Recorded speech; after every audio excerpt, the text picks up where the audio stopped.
श्री स्वामी समर्थ. तुम्हा सर्वांचं श्री स्वामी समर्थ कृपा या चॅनलवर मनापासून खूप खूप स्वागत. स्वामी महाराज तुमच्या सर्व चांगल्या इच्छा पूर्ण करोत हीच स्वामींच्या चरणी प्रार्थना करते आणि आज या नवीन व्हिडिओला सुरुवात करते. 4 ऑगस्ट 2024 रोजी आहे आषाढ अमावस्या. या आषाढी अमावस्येचं काय महत्त्व आहे? या दिवशी घरातील नकारात्मकता घालविण्यासाठी, लक्ष्मी प्राप्तीसाठी, मुलांच्या कल्याणासाठी आणि पितरांचा आशीर्वाद प्राप्त करून घेण्यासाठी काय उपाय करायचे आहेत हे या व्हिडिओमधून आपण जाणून घेऊया. यासाठी तुम्ही व्हिडिओ शेवटपर्यंत पहा. चॅनलवर नवीन असाल तर चॅनलला सबस्क्राईब जरूर करा. आषाढ अमावस्येला आपण दीप अमावस्या असंही म्हणतो. याचबरोबर या अमावस्येला दिव्यांची अमावस्या, गताहारी अमावस्या, दिवे धुण्याची अमावस्या, दिव्यांची आवस अशा वेगवेगळ्या नावांनी देखील ही अमावस्या ओळखली जाते. आषाढ अमावस्येला आषाढ महिन्याची सांगता होते आणि श्रावण या पवित्र आणि धार्मिक महिन्याला सुरुवात होते. श्रावण महिन्यापासून सर्व धार्मिक सण, व्रत, उत्सव सुरू होतात. तसेच श्रावणामध्ये सर्व मोठ्या आणि महत्त्वाच्या सणांची आणि कुलाचाराची सुरुवात होत असते. आषाढ अमावस्येला गंगा स्नान, तीर्थस्नान करण्याला देखील अतिशय महत्त्व आहे. या दिवशी शक्य झाल्यास गंगा स्नान अथवा तीर्थस्नान अवश्य करा. परंतु बऱ्याच जणांना पवित्र नदीवर जाऊन स्नान करणे शक्य होत नाही. या दिवशी घरच्या घरी आंघोळीच्या पाण्यात थोडंसं गंगाजल, थोडंसं गोमूत्र आणि थोडंसं खडे मीठ मिक्स करून त्या पाण्याने स्नान करायचं. अशा प्रकारे स्नान केल्यामुळे आपल्यामध्ये जर का नकारात्मक शक्ती असतील तर त्या कमी होण्यास मदत होते. स्नान झाल्यानंतर सूर्याला जल अर्पण करायचे आहे. योगायोगाने आषाढी अमावस्या देखील रविवारी आहे. यामुळे एका तांब्याच्या तांब्यात पाणी घेऊन त्यात थोडंसं कुंकू, अक्षदा, लाल फूल टाकायचं आणि ओम सूर्याय नमः हा मंत्र म्हणत तुम्ही सूर्यनारायणाला अर्घ्य देऊ शकता. आषाढी अमावस्येला आपल्या घरातील सर्व दिवे काढून, म्हणजे निरांजन असतील, समया असतील किंवा लामण दिवे असतील, आपल्या घरात जे जे दिवे असतील त्यांची साफसफाई करून स्वच्छता केली जाते. श्रावण महिन्यामध्ये येणाऱ्या धार्मिक सणावारांसाठी तसेच उत्सवांसाठी हे दिवे वापरले जाणार असतात. या दिव्यांच्या प्रती तसेच अग्नीप्रती कृतज्ञता व्यक्त करण्यासाठी आषाढी अमावस्येला हे सर्व दिवे देवघरासमोर प्रज्वलित करून दीपपूजन केले जाते.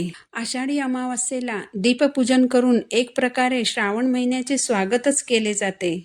याचबरोबर आषाढी अमावस्येला आपल्या घरात, आपल्या वास्तूतील सर्व महत्त्वाच्या ठिकाणी दिवे प्रज्वलित करून आपल्या घराचा कानाकोपरा प्रकाशित करायचा आहे.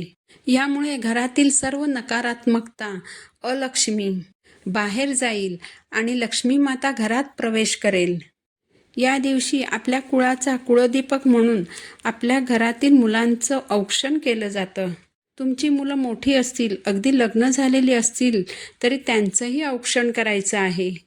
कारण आपली मुलं ही आपल्या वंशाचा दिवा असल्याचं आपण समजतो. आपल्या मुलांच्या निरोगी आयुष्यासाठी, त्यांच्या उदंड आयुष्यासाठी त्यांचं औक्षण करायचं आहे. तुमच्या घरामध्ये जर मुलगा नसेल, मुलगी असेल तर तिचंही औक्षण करायचं आहे. कारण आजचा हा काळ म्हणजे स्त्री पुरुष समानतेचा काळ आहे.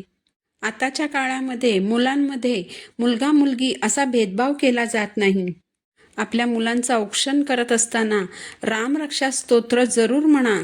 कारण तुम्हाला माहीतच आहे की रामरक्षा स्तोत्र हे आपल्या शरीराचं संरक्षण कवच आहे. यामध्ये आपल्या शरीराच्या विविध अंगाचं संरक्षण करण्याविषयीचे मंत्र आहेत. यामुळे मुलांचं औक्षण करत असताना रामरक्षा स्तोत्र अवश्य म्हणा. अमावास्या ही तिथी माता लक्ष्मीला समर्पित आहे.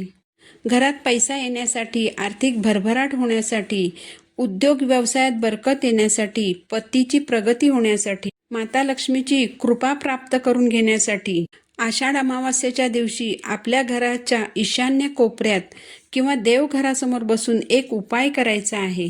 एक निरांजन घ्यायचं आहे किंवा तुम्ही मातीचा दिवा घेतला तरी चालेल. या दिव्यामध्ये तूप घालायचं, कापसाची जोडवात घालायची, तुपामध्ये केशराच्या 2 काड्या टाकायच्या, केशर नसेल तर 2 लवंगा टाकायच्या आहेत. एका प्लेटमध्ये थोडेसे तांदूळ ठेवून त्यावर हा दिवा ठेवायचा. यानंतर आपल्या घराच्या ईशान्य कोपऱ्यात किंवा देवघरासमोर हा दिवा ठेवून दिवा प्रज्वलित करायचा आणि दिव्यासमोर बसून कनकधारा स्तोत्राचं एक वेळ पठण करायचं आहे. तुमच्या घराच्या जवळपास जर वाहतं पाणी असेल तर संध्याकाळी 5 लाल फुलं वाहत्या पाण्यात अर्पण करायची. जर घराच्या जवळपास वाहतं पाणी नसेल तर जवळपास असलेल्या देवीच्या मंदिरात जाऊन ही 5 लाल फुलं देवीच्या चरणाशी अर्पण करायची. हा उपाय केल्यामुळे आपल्यावर लक्ष्मी मातेची कृपा होते. अमावास्या ही तिथी पितरांसाठी देखील समर्पित असते. या दिवशी आपल्या पितरांसाठी एक दिवा लावायचा आहे. असं मानलं जातं की आषाढी अमावास्येला आपले पितर हे पितृलोकातून आपल्या स्वकीयांना पाहण्यासाठी भूलोकावर यायला निघतात. श्रावण महिन्यानंतर भाद्रपद महिना सुरू होतो.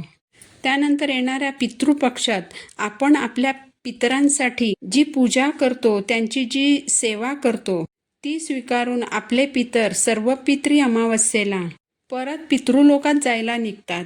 यामुळे या आषाढी एकादशीला पितरांसाठी एक दिवा लावायचा आहे. हा दिवा आपल्या पितरांना मार्ग दाखवतो असंही मानलं जातं.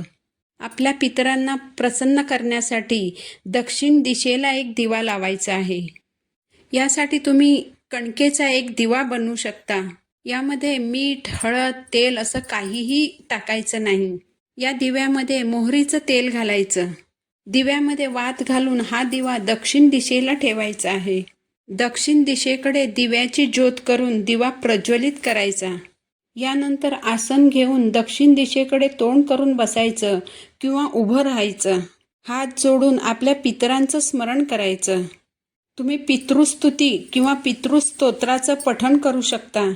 एका पेल्यात पाणी भरून दिव्याजवळ पितरांसाठी पाणी ठेवायचं. वर सांगितलेले सर्वच उपाय आपल्याला आषाढी अमावास्येच्या दिवशी करायचेच आहेत. या उपायांमुळे आपल्या आयुष्यातील अडचणी, समस्या दूर होतील. आपल्याला आपल्या पितरांचा आशीर्वाद लाभेल. लक्ष्मी प्राप्तीचे मार्ग खुले होतील. आपल्या मुलांना उदंड आणि निरोगी आयुष्य लाभेल. माहिती आवडली असेल तर चॅनलला सबस्क्राईब जरूर करा. पुन्हा भेटू नवीन व्हिडिओसोबत. श्री स्वामी समर्थ.